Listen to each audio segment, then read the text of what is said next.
Study rider return চ্যানেলে সকলকে স্বাগত। আজ নবম শ্রেণীর রায় মার্টিন প্রশ্নবিচিত্রা 2025 এই বইটির পেজ নাম্বার 265 ভৌতবিজ্ঞান বিষয়ের প্রথম পর্যায়ক্রমিক মূল্যায়নের 7 নম্বর স্কুল অর্থাৎ হিন্দু স্কুলের প্রশ্নপত্রটি আমি সমাধান করে দেব। তো এর আগে 6 পর্যন্ত প্রশ্নের সমাধান আমি করে দিয়েছি এবং তার সাথে সাথে জীবন বিজ্ঞানের কয়েকটা পেজের সমাধানও করে দেওয়া আছে। তোমরা যারা সেই ভিডিওগুলি দেখোনি তারা অবশ্যই ডেসক্রিপশন বক্সে দেওয়া লিঙ্ক থেকে সেই ভিডিওগুলি দেখে নিতে পারো। আশা করি ভিডিওগুলি তোমাদের জন্য হেল্পফুল হবে। তো চলো শুরু করা যাক। প্রথমেই রয়েছে গ্রুপ এতে সঠিক উত্তরটি নির্বাচন করে পূর্ণ বাক্যে লেখো। সব থেকে ছোট এককটি হলো ন্যানোমিটার। ml-1 t-2 কোন ভৌত রাশির মাত্রীয় সংকেত? চাপ। 4 ডিগ্রি সেলসিয়াস উষ্ণতায় 5 সেন্টিমিটার কিউব জলের ভর হলো 5 গ্রাম। একটি বলকে উপরের দিকে ছুঁড়ে দেওয়া হলো, 40 মিটার উপরে উঠে সেটি আবার হাতে ফিরে এলো, এক্ষেত্রে মোট সরণ শূন্য। তৃতীয় গতিসূত্র অনুসারে ক্রিয়া প্রতিক্রিয়ার মধ্যবর্তী কোণের মান হয় 180 ডিগ্রি। H11, H21, H31 এদের প্রোটনের সংখ্যা যথাক্রমে 1, 1, 1। সোডিয়াম Na থেকে সোডিয়াম ক্যাটায়ন হতে একটি ইলেকট্রন বর্জন করে। ক্যাথোড রশ্মি হলো ইলেকট্রনের স্রোত। এরপর আমরা গ্রুপ বিতে চলে আসছি, যেখানে রয়েছে নিচের প্রশ্নগুলির নির্দেশ অনুযায়ী অতি সংক্ষিপ্ত উত্তর দাও। 1 ডয়টেরিয়ামের নিউক্লাইডটি লেখো। ডয়টেরিয়াম হচ্ছে H21, এখানে একটি প্রোটন ও একটি নিউট্রন থাকে। 2 দাগে K2L8M4 এটি কোন মৌলের ইলেকট্রন বিন্যাস? এখানে টোটাল ইলেকট্রন রয়েছে 2, 8 আর 4, তার মানে টোটাল হচ্ছে 14টা। তো 14 পরমাণু ক্রমাঙ্ক বিশিষ্ট মৌলটি হলো সিলিকন। 1 ডিএম কিউব সমান কত লিটার? 1 লিটার। পারমাণবিক ভরের একক কি? AMU, অ্যাটমিক মাস ইউনিট। 5 দাগে রয়েছে S সমান UT plus half AT square, এখানে A কি নির্দেশ করে? ত্বরণ। সত্য বা মিথ্যা লেখো। বৃত্তীয় গতির ক্ষেত্রে ঘূর্ণাক্ষ বস্তুর বাইরে অবস্থান করে, এটি সত্য। এসআইতে রৈখিক ভরবেগের একক কি? Kg metre per second. Group সিতে রয়েছে 3 দাগে নিচের প্রশ্নগুলির সংক্ষিপ্ত উত্তর দাও। 1 একটি স্থির বস্তুর ওপর 100 নিউটন বল 10 সেকেন্ড ধরে প্রয়োগ করায় বস্তুটির বেগ হয় 40 মিটার পার সেকেন্ড, বস্তুটির ভর কত? এক্ষেত্রে প্রযুক্ত বল F সমান হয়ে যাচ্ছে 100 নিউটন, অন্তিম বেগ V সমান 40 মিটার পার সেকেন্ড, প্রাথমিক বেগ U সমান 0, যেহেতু বস্তুটা স্থিরাবস্থার ছিল, ওই জন্য এখানে প্রাথমিক বেগ U এর মানটা হয়ে যাবে 0। সময় T সমান এখানে লেগেছে 10 সেকেন্ড। ত্বরণ A সমান হচ্ছে গতিবেগ বাই সময় অর্থাৎ V/T সমান হচ্ছে 40/10, এখানে 0 0 কেটে যাবে, কেটে গেলে পড়ে থাকবে হচ্ছে 4 মিটার পার সেকেন্ড স্কোয়ার। এবার ধরি বস্তুটার ভর m কেজি, তাহলে আমরা জানি F সমান m ইন্টু A, অর্থাৎ বল সমান হচ্ছে বস্তুর ভর ইন্টু ত্বরণ। তো এখানে প্রত্যেকটার মান আমরা বসিয়ে দেবো। F এর মান ছিল 100 নিউটন, তাই এখানে 100 বসেছে, সমান m এর মানটা তো আমরা জানি না, এটা আমরা বের করব, ইন্টু ত্বরণের মানটা 4 বেরিয়েছে। সুতরাং আমরা এটাকে যদি ঘুরিয়ে লিখি m ইন্টু 4 সমান 100, তাহলে m এর মানটা হবে 100/4, কাটাকাটি করলে 25, অতএব m এর মান হচ্ছে 25, অতএব বস্তুটির ভর 25 কেজি। একটি ট্রেন গড়ে ঘন্টায় 45 কিমি দ্রুতিতে কলকাতা থেকে মধুপুর যায়, পরে গড়ে 36 কিলোমিটার প্রতি ঘন্টা দ্রুতিতে ফিরে আসে। যাতায়াতে ট্রেনটির গড় দ্রুতি কত ছিল? ধরি কলকাতা থেকে মধুপুরের দূরত্ব x কিলোমিটার, যাবার সময় দ্রুতি ছিল 45 কিলোমিটার পার আওয়ার, ফেরার সময় দ্রুতি ছিল 36 কিলোমিটার পার আওয়ার। তাহলে যেতে সময় লাগে দূরত্ব বাই দ্রুতি অর্থাৎ x/45, আর আসতে সময় লাগে দূরত্ব বাই দ্রুতি সমান x/36 আওয়ার। তাহলে মোট সময় লাগছে x/45 প্লাস x/36 এত আওয়ার। এবার এখানে 45 আর 36-এর আমরা লসাগু করে নিয়েছি। প্রথমে 3 15 45, 3 12 36, 3 5 15, 3 4 12, তাহলে লসাগু আমাদের হয়ে যাচ্ছে 3 গুণিতক 3 গুণিতক 5 গুণিতক 4। তো সব কটাকে গুণ করে নিলে আমরা পেয়ে যাচ্ছি 180। সুতরাং এখানে নিচে আমাদের 180 হয়েছে। তাহলে 45টাকেও আমি 180 বানিয়েছি, 36টাকেও 180 বানিয়েছি। তো 45টাকে 180 বানানোর জন্য 45কে 4 দিয়ে গুণ করতে হয়। তাহলে উপরটাকেও 4 দিয়ে গুণ করে দেবো, এক্সকে 4 দিয়ে গুণ করলে 4x প্লাস 36কে 180 করতে গেলে 5 দিয়ে গুণ করতে হয়, সেই 5-এর সাথে উপরের এক্সটাকে গুণ করে দিলে 5x সমান হয়ে যাচ্ছে 9x/180 আওয়ার। এরপর গড় দ্রুতি বের করার ফর্মুলা হচ্ছে মোট দূরত্ব বাই মোট সময় সমান 2x/9x/180 সমান 2x ইন্টু, এটা ভাগে রয়েছে তো যখন আমরা গুণ চিহ্ন দেব নিচে যে সংখ্যাটা রয়েছে সেটা উল্টে যাবে, 180/9x হবে। তাহলে এখানে x কাটলো, 9 দিয়ে 180কে কাটলে 9 দুগুণে 18 আর এই জিরোটা বসে যাচ্ছে, অর্থাৎ 2 দুগুণে 4 0, অর্থাৎ 40 কিলোমিটার/আওয়ার। এটাই হচ্ছে গড় দ্রুতি।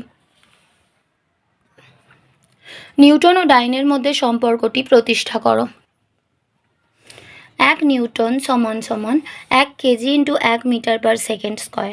1 কেজি মানে হচ্ছে 1000 গ্রাম ইন্টু 1 মিটার/সেকেন্ড স্কোয়ার। এটাকে যদি সেন্টিমিটারে ট্রান্সফার করা হয় তো 1 মিটার মানে হচ্ছে 100 সেন্টিমিটার, তাই এখানে 100 হয়েছে। আর এখানে কেজিটা চেঞ্জ হয়ে গ্রাম হয়েছে, মিটার/সেকেন্ড স্কোয়ারটা চেঞ্জ হয়ে সেন্টিমিটার/সেকেন্ড স্কোয়ার হয়েছে। তাহলে এখানে 1-এর পিঠে 1 2 3 4 5, অর্থাৎ 1-এর পিঠে 5টা শূন্য, তাহলে এখানে 5 বার 10 রয়েছে। তাহলে 1 নিউটন সমান সমান হয়ে যাচ্ছে 10⁵ ডাইন। এটাই হচ্ছে নিউটন আর ডাইনের মধ্যে সম্পর্ক। নেক্সট রয়েছে 4-এর দাগে উদাহরণ সহ মৌলিক ও লব্ধ এককের মধ্যে পার্থক্য লেখো। মৌলিক একক যে ভৌত রাশির এককগুলি পরস্পরের উপর নির্ভরশীল নয় এবং যাদের একক থেকে অন্য ভৌত রাশির একক তৈরি করা যায় তাদের মৌলিক একক বলে।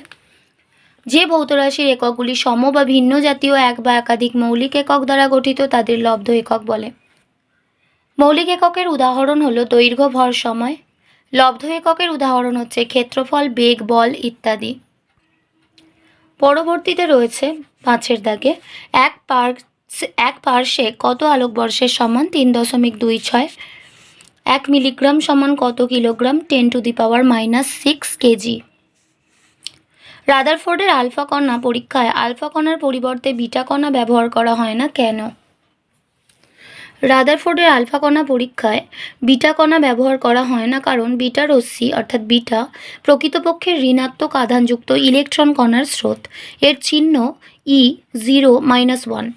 রাদারফোর্ডের আলফা কণা পরীক্ষায় 0.0004 মিলিমিটার বেধবিশিষ্ট পাতলা সোনার পাতকে তীব্র গতিসম্পন্ন এমন কণা দ্বারা আঘাত করা উচিত যাতে তা পরমাণু ভেদ করে যেতে পারে।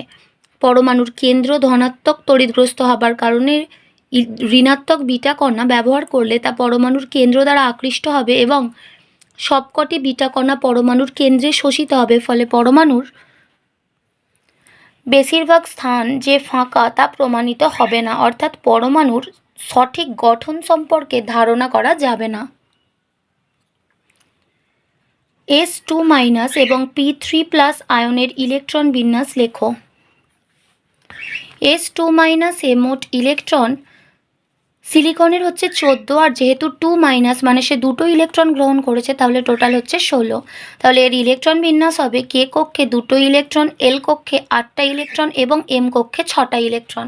অন্যদিকে P3+ এ মোট ইলেকট্রন, এমনিতে ফসফরাসের মোট পারমাণবিক সংখ্যা হয় 15, বাট 3+ থাকার জন্য অর্থাৎ সে 3টে ইলেকট্রনকে বর্জন করেছে তাই এখান থেকে 3- হবে, টোটাল হবে 12। তাহলে ইলেকট্রন বিন্যাস হয়ে যাবে K কক্ষে 2টো, L কক্ষে 8টা, M কক্ষে 2টো ইলেকট্রন রয়েছে। নিউক্লিয়ন কাকে বলে? কোনো মৌলের পরমাণুর নিউক্লিয়াসে যে সমস্ত কণা উপস্থিত থাকে তাদের একত্রে নিউক্লিয়ন বলে। পরমাণুর নিউক্লিয়াসে ধনাত্মক তড়িৎগ্রস্ত কণা প্রোটন এবং নিস্তড়িত কণা নিউট্রন থাকে, তাই এদের একত্রে নিউক্লিয়ন বলা যায়। আর্গন 4018 এর নিউক্লিয়াসে কোন কণা কত সংখ্যক আছে লেখো। প্রোটন রয়েছে 18টা, কারণ নিচে এই যে 18 রয়েছে, প্রোটন 18টা রয়েছে। আর নিউট্রন বের করার জন্য আমরা জানি ভর সংখ্যা থেকে পরমাণু ক্রমাঙ্ককে বিয়োগ করতে হয়, অর্থাৎ 40 থেকে 18 বিয়োগ করলে আমরা পেয়ে যাব 22টি। গ্রুপ ডিতে 4-এর দাগে নিচের প্রশ্নগুলির উত্তর দাও। 1 রাদারফোর্ডের পরমাণু মডেলের 3টি পর্যবেক্ষণ ও তার সিদ্ধান্তগুলি লেখো। প্রথমে পর্যবেক্ষণ 1, বেশিরভাগ আলফা কণা কোনো বিক্ষেপ না করেই ধাতুর পাত ভেদ করে সরল রেখায় চলে যায়। 2, অল্প সংখ্যক আলফা কণা সামান্য কোণে বিক্ষিপ্ত হয়। 3, খুব কম সংখ্যক আলফা কণা 90 ডিগ্রি বা তার বেশি কোণে, কিছু ক্ষেত্রে এমনকি 180 ডিগ্রি কোণে বিক্ষেপিত হয়ে ফিরে আসে। সিদ্ধান্ত 1, যেহেতু বেশিরভাগ আলফা কণা পরমাণু ভেদ করে চলে যায় তাই বলা যায় পরমাণুর বেশিরভাগ স্থানই ফাঁকা। 2, আলফা কণার ভর ইলেকট্রনের ভরের থেকে 7500 গুণ বেশি, তাই পরমাণুর ভিতর দিয়ে আলফা কণা যাবার সময় ইলেকট্রনের সঙ্গে ধাক্কা লেগে বেঁকে যেতে পারে না, সুতরাং পরমাণুর ধনাত্মক তড়িদাহিত অংশের দ্বারা বিকর্ষণের কারণেই আলফা কণাগুলি অল্প কোণে বিক্ষিপ্ত হয়। 3, আলফা কণা ধনাত্মক তড়িৎগ্রস্ত এবং তা কেবল ধনাত্মক আধান দ্বারাই বিকর্ষিত হওয়া সম্ভব। 20,000-এর মধ্যে একটি আলফা কণা 180 ডিগ্রি কোণে বিক্ষিপ্ত হয়ে ফিরে আসে। এই তথ্য থেকে সিদ্ধান্তে আসা যায় যে পরমাণুর কেন্দ্রে অত্যন্ত ক্ষুদ্র পরিসরে ধনাত্মক আধান কেন্দ্রীভূত থাকে। আবার এই পরিমাণ বিকর্ষণ সমতুল্য ভর দ্বারাই ঘটা সম্ভব। তাই বলা যায় পরমাণুর সমগ্র ধনাত্মক আধান ও ভর তার অতি ক্ষুদ্র অংশে কেন্দ্রীভূত থাকে। এই অংশটিকে বলা হয় কেন্দ্রক বা নিউক্লিয়াস। পরবর্তীতে রয়েছে আইসোবার, আইসোটোন এবং আইসোটোপের একটি করে উদাহরণ দাও। উদাহরণ নিউক্লাইডের দ্বারা লিখতে হবে। আইসোবারের উদাহরণ হলো আর্গন 40-18 এবং পটাশিয়াম 40-19। এদের ভর সংখ্যা সমান। দেখো দুজনেরই মাথার উপরে 40 রয়েছে, তাহলে এদের আইসোবার বলা হচ্ছে। অন্যদিকে আইসোটোন, আইসোটোন হতে গেলে নিউট্রন সংখ্যাটাকে সমান হতে হবে। সিলিকন 30-14 আর ফসফরাস 31-15। দুজনের ক্ষেত্রেই নিউট্রনটা সমান। এখানে যদি নিউট্রন বের করা, অর্থাৎ সিলিকনের ক্ষেত্রে 30 - 14 করলে আমরা পেয়ে যাব 16। আবার এখানে ফসফরাসের ক্ষেত্রে 31 - 15 করলেও আমরা কিন্তু 16ই পেয়ে যাব, অর্থাৎ এদের নিউট্রন সংখ্যা সমান। অন্যদিকে আইসোটোপের উদাহরণ, আইসোটোপ মানে হচ্ছে প্রোটন সংখ্যা সমান হবে, সুতরাং নিচে যে সংখ্যাটা রয়েছে এটা সমান হবে। ক্লোরিন 35-17 এবং ক্লোরিন 37-17, এদের প্রোটন সংখ্যা সমান। 2 এর দাগে রয়েছে নিউটনের দ্বিতীয় গতিসূত্র থেকে প্রথম সূত্রে কিভাবে উপনীত হওয়া যায় তা গাণিতিকভাবে দেখাও। নিউটনের দ্বিতীয় গতিসূত্র অনুযায়ী আমরা জানি বল সমান ভর ইন্টু ত্বরণ, অর্থাৎ F সমান ma, বা F সমান আমরা লিখতে পারি m into v minus u, অর্থাৎ বেগের পরিবর্তন বাই টি। বেগের পরিবর্তনের হারকেই তো ত্বরণ বলে, সুতরাং এর জায়গায় আমরা ভি মাইনাস ইউ বাই টি লিখতে পারি, যেখানে ভি হলো অন্তিম গতিবেগ, ইউ হলো প্রাথমিক গতিবেগ। যদি বাইরে থেকে বস্তুর ওপর কোনো বল ক্রিয়া না করে তখন আমরা বলতে পারি F সমান 0। তাহলে m into v minus u by t, এর মানটাও 0 হয়ে যাবে। তাহলে এখানে ভি মাইনাস ইউ তার সাথে m বাই টিটা রয়েছে, তো যখন m বাই টিটাকে আমরা ডান দিকে পাঠিয়ে দেবো, টিটা গুণে আর mটা ভাগে চলে আসবে। তো শূন্যর সাথে কোনো কিছুকে গুণ বা ভাগ যাই করো না কেন, অ্যান্সারটা তো 0ই আসবে। তবে এখানে m আর t কেউই কিন্তু 0 হয় না, কারণ বস্তুর ভর কোনো দিন 0 হয় না, আর সময়ও কিন্তু শূন্য হতে পারে না। সুতরাং আমরা বলতে পারি v এর মানটা হচ্ছে ইউ এর সাথে সমান, অর্থাৎ বস্তুটির বেগ পরিবর্তিত হবে না। সুতরাং বাইরে থেকে কোনো বল প্রযুক্ত না হলে বস্তুটি সমবেগে সরলরেখা বরাবর চলতে থাকবে। আবার ইউ সমান 0 হলে ভিও সমানও 0 হবে, অর্থাৎ স্থির বস্তু চিরকাল স্থির অবস্থায় থাকবে। এটি নিউটনের প্রথম গতিসূত্র। পরবর্তী প্রশ্নে রয়েছে একটি অনিয়মিত আকারের থার্মোকল খণ্ডের আয়তন কিভাবে পরিমাপ করা যায় ব্যাখ্যা করো। থার্মোকল বা শোলা জলের চেয়ে হালকা, তাই এর আয়তন নির্ণয় করতে থার্মোকল বা শোলার সঙ্গে জানা আয়তনের, যেটা V1, একটি পাথরখণ্ড সুতো দিয়ে বেঁধে মাপনী চোঙে রাখা জলে ডোবাতে হবে। ফলে চোঙের জলতলের উচ্চতা বৃদ্ধি পাবে। উচ্চতা যতটুকু বৃদ্ধি পাবে সেটাই শোলা অর্থাৎ থার্মোকল এবং পাথরখণ্ডের মোট আয়তন V2।